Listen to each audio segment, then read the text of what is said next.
Hey guys, welcome back to another edition of the Detour Live. Thanks for joining us. I'm your host, Dan Jones, joined by four-time national road champion from Australia, Johnny Trevorrow. Now, we were going to be going live on Tuesday night, but as we do on the Detour, we've changed it to Monday because we have got a very special guest to kick things on, Iffy, who's currently leading the Santos Festival of Cycling women's event with one stage to go. And that is, of course, introduction. John? Ruby Roseman-Gannon, the Australian Criterium champion. I thought you might have been about to be Australian road champion as well, but it didn't quite happen that way. And winner of Alexa Blackburn Bay Crits. There it is. Ruby, that's exactly why we got you on. Don't worry about the Santos Festival of Cycling. You won the Bay Crits. That must feel as good as winning a gold medal. Yeah, I mean, I actually have done it a number of years in a row, and to finally win it was pretty cool, actually. But would also like to win this tour now as well. Well, you're in a very good position, leading with one stage to go. And I think if you said you got an 8-second lead, how confident are you going into the final stage? Yeah, I'm pretty confident. I think one of my fortes is consistency. So got some confidence in the legs, and I've got an amazing team behind me. Like having Amanda Spratt riding for you is like crazy. I think like I'm still kind of pinching myself about that. But also in Georgia Baker and Alex Manley, who are both very good track riders and on the road, and Amber Pate, who came second in the TT. So yeah, they've been smashing themselves all week for me, and hopefully we can finish it off tomorrow. Now, you mentioned Amanda Spratt. Now, of course, Spratty's come back from some operations and to get herself right, and we can see that she's nowhere near her brilliant best, and she struggled so much yesterday. She seemed a lot better today. Yeah, I think she's picked up today because she was on the front for a few Ks, and everyone was hurting on her wheel, and I was like, geez, everyone is lucky Spratty's not on her best form, because that would be burning some serious legs. It must be good just to have Spratty back in the bunch. We had her on the show a couple of months ago, just before her surgery, and it is such a big surgery, but just to be back racing must be huge for her. Yeah, I think so. I think she loves it and loves riding her bike. So I think she's very happy. And also for me, I find it super relaxing having a rider like her around, because it just takes the pressure off a bit when you've got someone with that much experience, like making decisions and checking if you're okay and everything. So we're so lucky to have her back. Now, one thing I did notice is you guys rode over the gravel today, and of course, Nathan Haas was straight away on Twitter. He wants to see more of it. How was that experience? Yeah, I liked it. And there was a bit of a pinch in that gravel that actually split the group. And I was like, if this kept going, I think like we'd actually have a serious split. So yeah, I really liked that bit of gravel. To be fair, it wasn't the harshest gravel I've ever ridden on, but it was cool. Yeah, and it was sort of a lead into the major climb of the stage too. So it really put a bit of extra pressure on everybody. Yeah, definitely. I honestly think it was harder than the actual QOM. Yeah, we were going pretty fast into it, and then it was a pretty steep little gravel bit there. So, but yeah, the quam was also pretty close to it. So I'm surprised it actually didn't split more. Now, we have got the stage preview, Iffy, of stage number 3, because we had Stewie on a couple of months ago now. What's your synopsis of tomorrow's epic stage? You talking me, or are you talking to Ruby? Oh, anyone who wants to chime in. I should have led with it. Well, I think it looks a great stage. I'm actually flying in the morning, so hopefully I get there just before the start and jump in the car behind you. But if not, look, it's not like the men with a Wollonga Hill finish. It's a solid stage, and I think, as Ruby mentioned, she got a very strong team. But, there's nothing in this. I mean, Ruby, you've got really good form, but you haven't won the stage yet. You got rolled on day one with Emily Watts, and then Mauve Clough. We'll get that right. Yeah. Nothing like coming on the detour to kill your confidence. That's what people love about this show. You've come in confident going into stage 3, and if he's gone, hang on, It's But, not over well, yet. I'm just saying it's not over. It's great that you're confident with the team. But, I mean, look at the team. You lead by 8 seconds, 13 seconds to Emily. Then Nicole Frayne, our new Australian road champion, at 17 seconds. Gilda Reynolds, who's in great form, at 23. And then all the rest of the field virtually at 23 seconds. So can't let anyone get away. So it's going to be a wonderful last stage. Yeah, I think we're definitely going to fight for it. It will definitely be a challenge. And yeah, I mean, I would have loved to get up for the stage. I was really hungry for today, but just wasn't to be. And realistically, yeah, a lot of the time it doesn't work out perfectly, but it's still been a good 2 days. And yeah, I'm pretty hungry for tomorrow. So I think between us, we've got a really strong team. We've got to cover everything. We're going to have our hands full, but I like a bit of chaos as well. So I think, yeah, I'm pretty confident and excited for the race. Well, Ruby, we wish you all the best. We'll be cheering for you tomorrow. And yeah, congratulations on some awesome form this year. As John said, you know, national criterion champion, you're winner of the Bay Crits, and hopefully you can get the chocolates at the Santos Festival of Cycling. Yeah, and I'd just like to add to that, and congratulations on making it to the World Tour. It was something we all knew was going to happen. It's great to see you sign, of course, with Bike Exchange Jayco. Yeah, looking forward to an exciting year on right at the pointy end in the big time. So well done. Thank you, and thanks so much for having me on. Nah, not a problem at all. Thanks, Ruby. All the best. See ya. So, yeah. Ruby Roseman-Gannon, absolute star. And as we said, we hope she can get the chocolates tomorrow. Now, we've got a jam-packed lineup. Iffy, straight into a couple of Aussie cycling legends, of course. Matt Wilson and Olympic gold medalist Scott McGrory. Start with you, Matty. How are you travelling now? You're on the other side of the fence in team management because of the ARA Pro Racing Sunshine Coast. And you're at obviously the women's event there at Adelaide. How's it all going?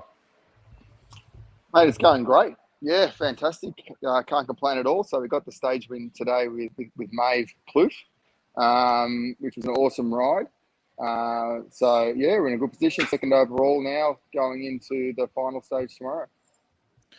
Mate, you had some fantastic results at the Nationals as well. It really is a premier development team for riders, particularly if they've got ambition to go on to World Tour. Is that what your ambitions were when you originally set up the whole program? Yeah, absolutely. The core mission objective, I guess, is to develop riders to go into that next tier of cycling. But I guess where we were always wanted to be different was that we weren't all about that. We wanted to really give guys an opportunity to get an education as well and sort of keep their feet on the ground, be working or doing something else, not just riding your bike, because the reality of the sport is that most of the riders that come through won't make a career out of cycling. So we didn't want them to be at 24, 25 years old without an education or any idea what they're going to do for the rest of their lives. We've seen a lot of collateral damage come through development programs in that way, and we saw it as an opportunity to create something a little bit different and give guys an opportunity on both sides of the fence. And Scooter, welcome back to the Detour again, mate. How's it feel to be back over in Adelaide and some good track racing to kick things off the other night? Well, good track rider in Maeve Plouffe picking up the stage today as well. So yeah, Friday night was good to get back in the commentary box with Anna Mears. I think we worked really well together at the Olympic Games, so we were happy to be back doing that again. So it was good to see the track racing, and then I've been on obviously the women's tour for the first two stages. And actually, a question to you, Matt, because Maeve was, she was doing seated sprints today, so she'd gone early, maybe a tad too early in a couple of the sprints, including the finish, but then had to sit down and had that power, what I call sustainable power, to still keep accelerating while seated, which, we know it's unusual in road races and road sprints. Do you feel that there's the track background, the power from the team pursuit, the weightlifting, everything they have to do on the track? Is that why she was able to do what she did today? That's one question. The other one, why couldn't she do it yesterday? Did she just need, some racing in her legs? Because she hasn't had much road racing, has she? No, she hasn't, and she actually had COVID not too long ago. She was a last-minute starter back at the Nationals. Didn't even think she'd be there. Luckily, she was asymptomatic, so she didn't really knock her around very much. But she certainly hasn't had the preparation that she would want. In terms of what happened yesterday, I think maybe she just needed a little bit of confidence, and she's found that confidence in the finish, and she just came out swinging today.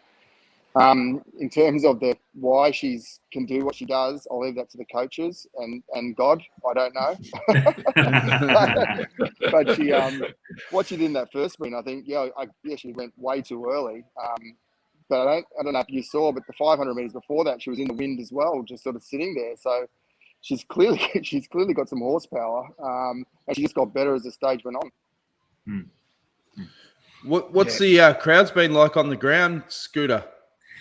Well, a little bit, down obviously on the normal tour down under, but also probably a little bit down on last year because South Australia, it hasn't been that long that they've opened up, and people are nervous. You can even just tell through the CBD, just walking around sort of Friday, Saturday, there were not many people around. It was really quiet. So I think everyone's just a little bit nervous. I know that. Sorry, mate. I was going to say, looking at the TV, it looked like it wasn't a bad crowd. Yeah, it's still okay, but just a bit down on I think what we had even last year. So I'm not trying to say it was terrible crowds, but I just know there's a general feeling in South Australia everyone's just a little bit nervous about how everything's opened up. So therefore, fantastic to see the crowds that we are seeing. And then yesterday they've had torrential rain yesterday. There were roads in the north of northern South Australia that have actually been blocked off or washed away.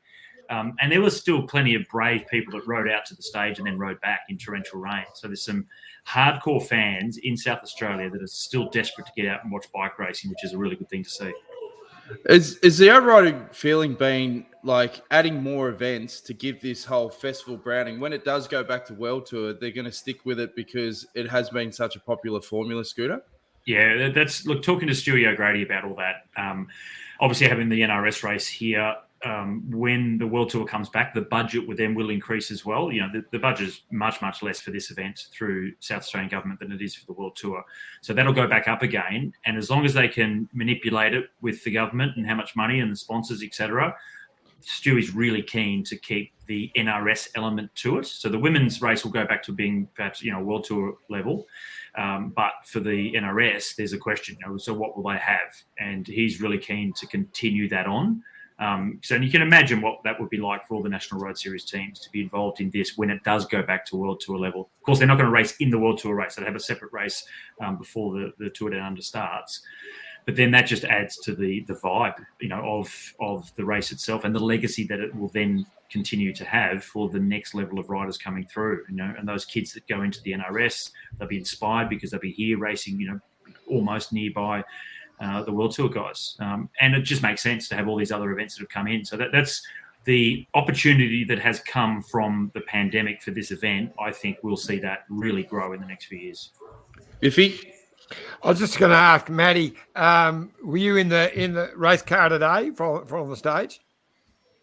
I was, and I think it was the first time ever I've been in a race car for a women's race. So it was great.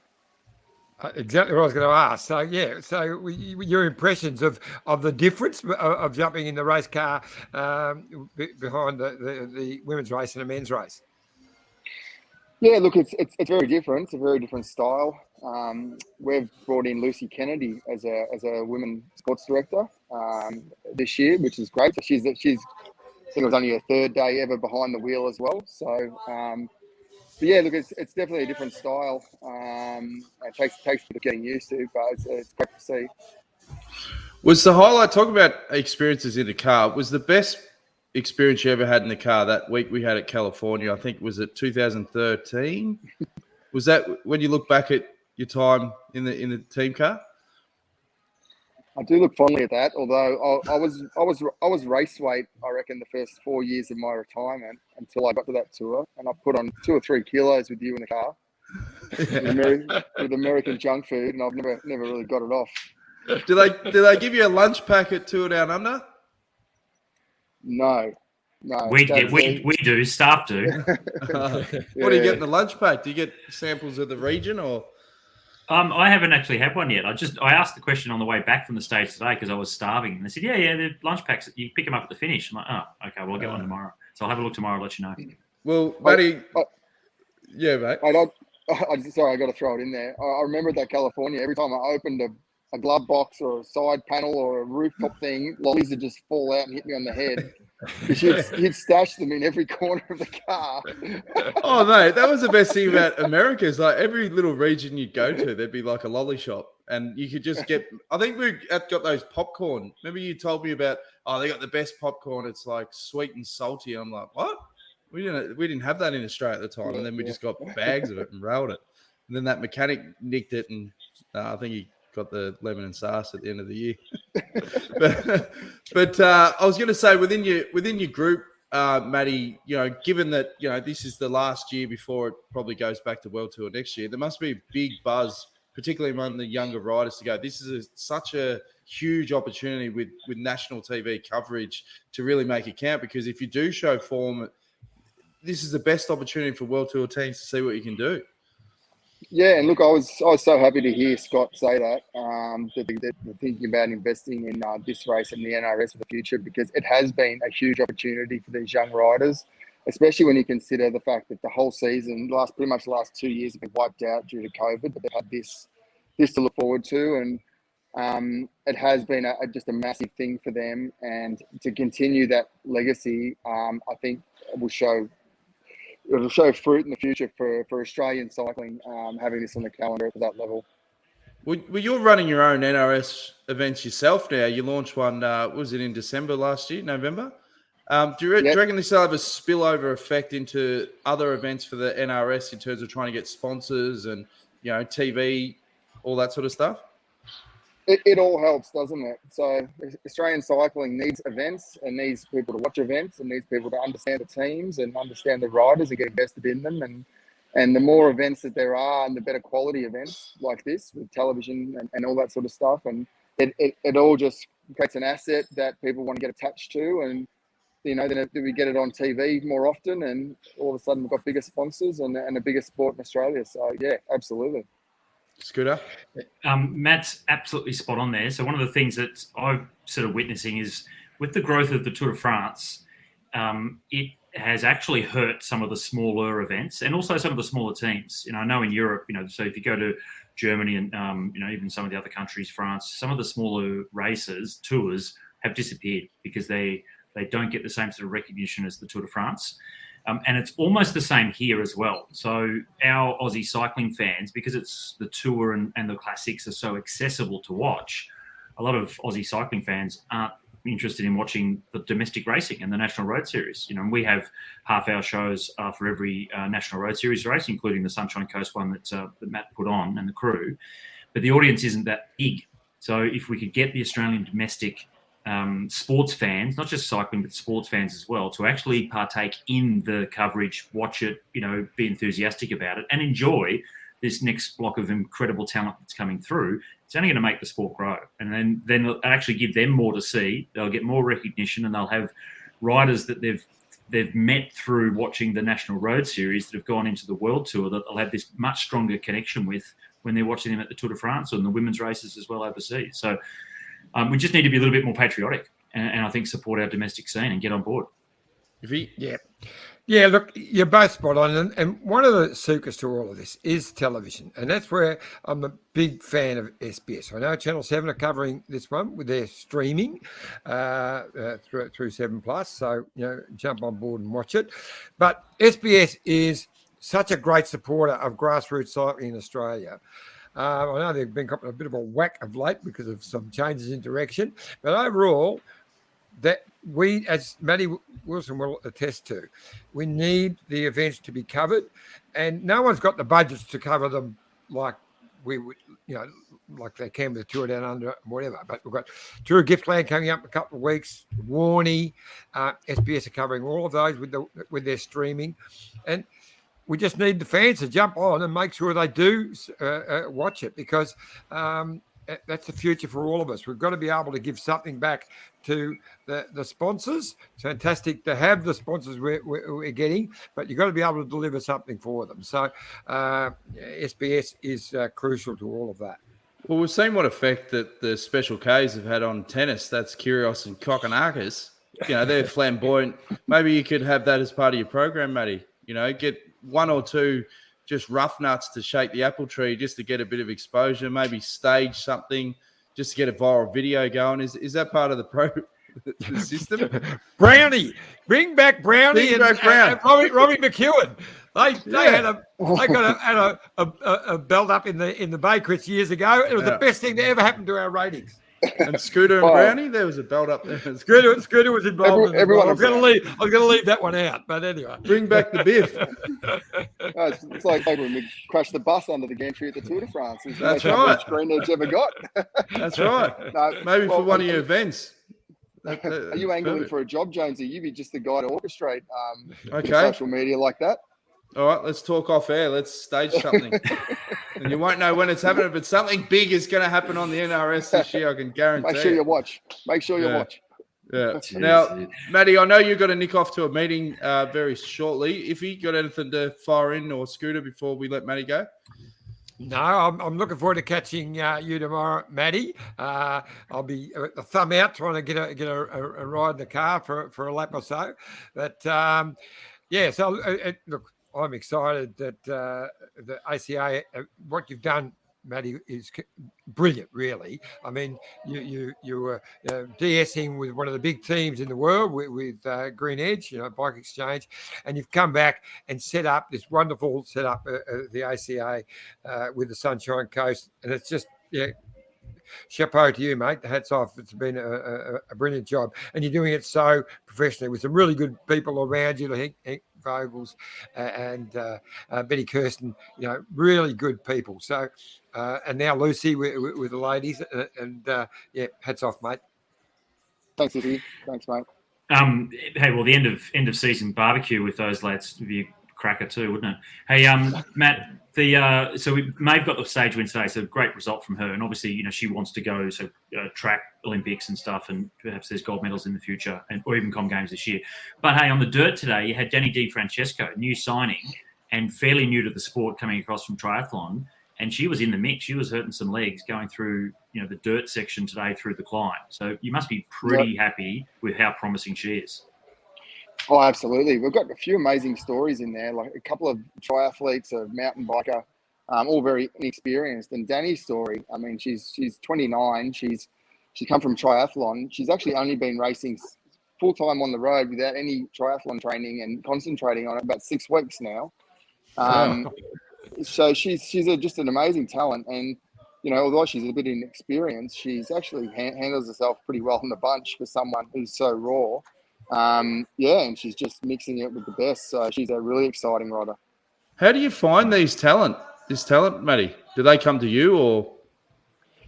Oh, it's like if you said, there's a lot of good people around us, and everyone's sort of in the same space and looking for talent, and just unfolds. Oh well, as if you said, you're doing a great job, mate. We appreciate you coming on the detour and load up some snacks for the final day in the team car, mate. No worries. Take it easy, mate. See you, Matty. Bye, mate. See you, Matty. See ya. Bye. Bye.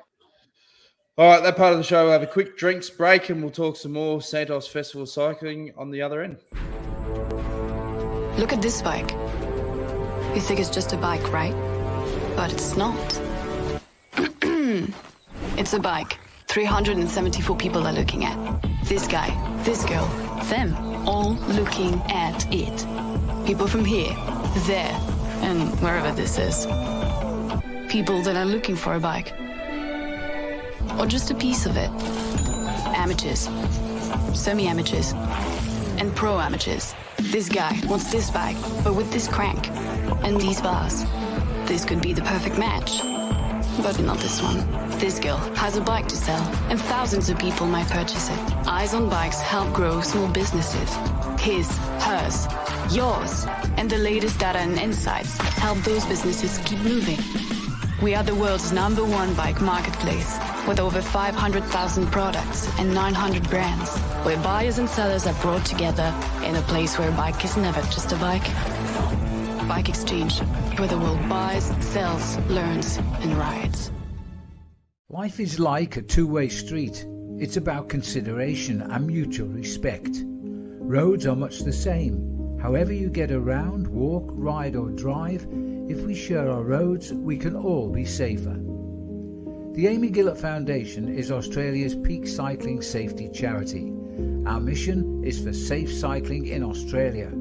Our vision is for zero cyclist deaths. Over the last year, we've seen an enormous increase in people taking up cycling, whether it be for recreation, with the family, commuting, or even to start your own cycling career. We need to do more to make it safer for every cyclist. 20 cyclists every day are hospitalised and 1 cyclist is killed every 10 days on Australian roads. So, the next time you jump on your bike or hop in your car, remember to practice the 4 C's. Be courteous, calm, considerate and conscientious. Every cyclist death is preventable and we all deserve to get home safely. Please donate to help the Amy Gillett Foundation make the roads safer for you and for me. Thanks again to Bike Exchange and the Amy Gillett Foundation. We've got a couple of live comments and questions. Amy Wang says, hi, only me as an audience. And one more, that's on LinkedIn. Don't worry, Amy, we've got hundreds of thousands on YouTube and Facebook. Wendy Superfan says, hi, Dan, John, Scott. Well, Matt's gone, but g'day, Wendy. And Terry Dunn, this is a good idea. He says they need to do at least 3 laps somewhere on each stage to get people there. My friends and I will not set up the picnic table with cheese and dips and watch them go past once. If it was 3, we will go. I like that because from a pure fan's perspective, whenever they do some sort of circuit racing, you get an influx of crowd. And then, you know how obviously the tour is huge. There's heaps of sponsors, heaps of budget. They do the publicity caravan. If you had a competition or something where you had some publicity caravan and if there was like a giveaway, but one thing had a prize in it, like it could be worth 10 grand or whatever, and it just by turning up, you could win that. I'd be throwing spitballing ideas like that. Yeah, but the Tour Down Under normally does a form of that. They normally do laps. Most of their circuits and most of the stages have circuits. Stirling and all of these places, Wollonga Hill, the guys. I think. COVID, they don't want it. Well, I don't know. That's the reason. The women's race is shorter, and they're trying to incorporate different areas throughout Australia. I haven't spoken to Stewie about that, but I don't know how involved he was in the actual design of all of the women's races either. But they normally do that, and they do have a little bit of a convoy going in front, at the Tour Down Under, and throw out a little bit of paraphernalia and stuff. So they actually do it very well normally at the Tour Down Under. Of course, much smaller budget for this event. Chance to win 10 grand. That'd be huge. Anyway, I'd be there. There's a couple of things to it too. So the men's race are also really short stages for the NRS this week also. So it's hard to do, otherwise it ends up being, more like a Kermesse, 10, 15K, multiple laps, many laps. But and they still want to go, and show as much as they can, but over shorter kilometres. So it's a bit more challenging this time. I'm sure they'll go back to doing, your Stirling laps and your, the Wollonga. It's not just the Wollonga Hill laps, is it? But it's the one around the beach a couple of times. So or 3 laps, I think, around the beach, which is always fantastic helicopter shots, isn't it? But I reckon, so I've been going in Commissaire 2 car just ahead of the race for these first couple of stages. And once the men's race starts, I'll be in the race director's car with Stewie.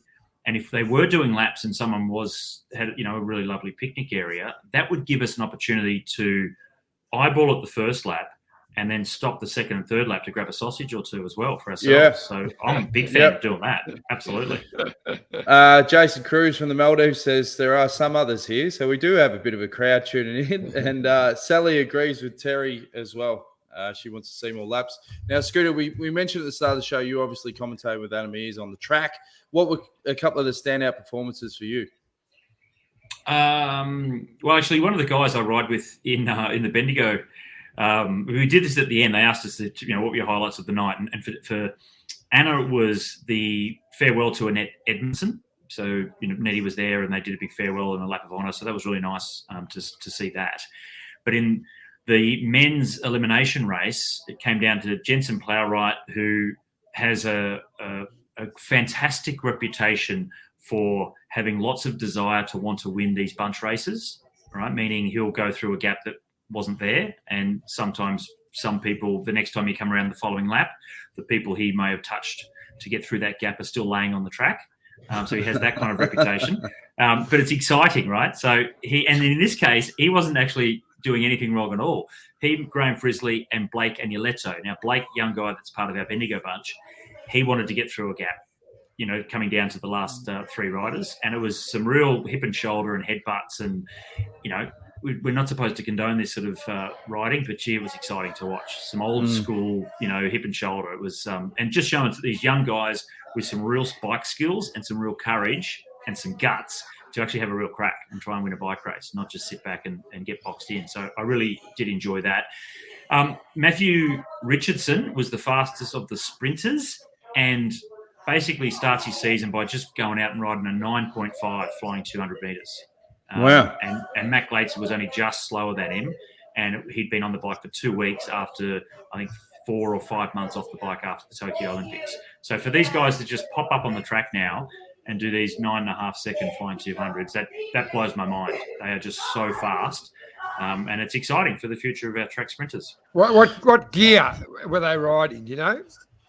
Oh, exactly, I'm not sure, but they're going up to crazy stuff, like 130 up to 140-inch gears, which is just, it's just crazy. Like we wouldn't have even had the strength to get the thing one revolution, let alone, ride for a sustainable amount of time. So, yeah, it's pretty fantastic to see. Yeah. Gavin B says, I love the idea of NRS prior to the women's and then the men's TDU. Usually go to the Nationals, then wait until the following weekend before I go across to the Tour Down Under. I'd definitely go for the 2 weeks. I think it's a good point. A lot of people would get behind it, for sure. Yeah, and look, it's really only 2 things. The pandemic came in, so the original race wasn't going to happen.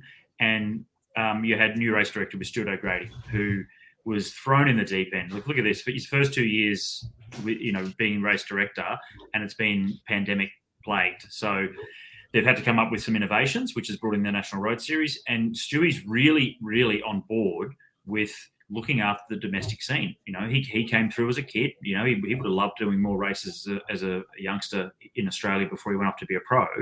So he sees the benefit of nurturing the grassroots. And for us, in terms of development programs, the National Road Series is a grassroots development program.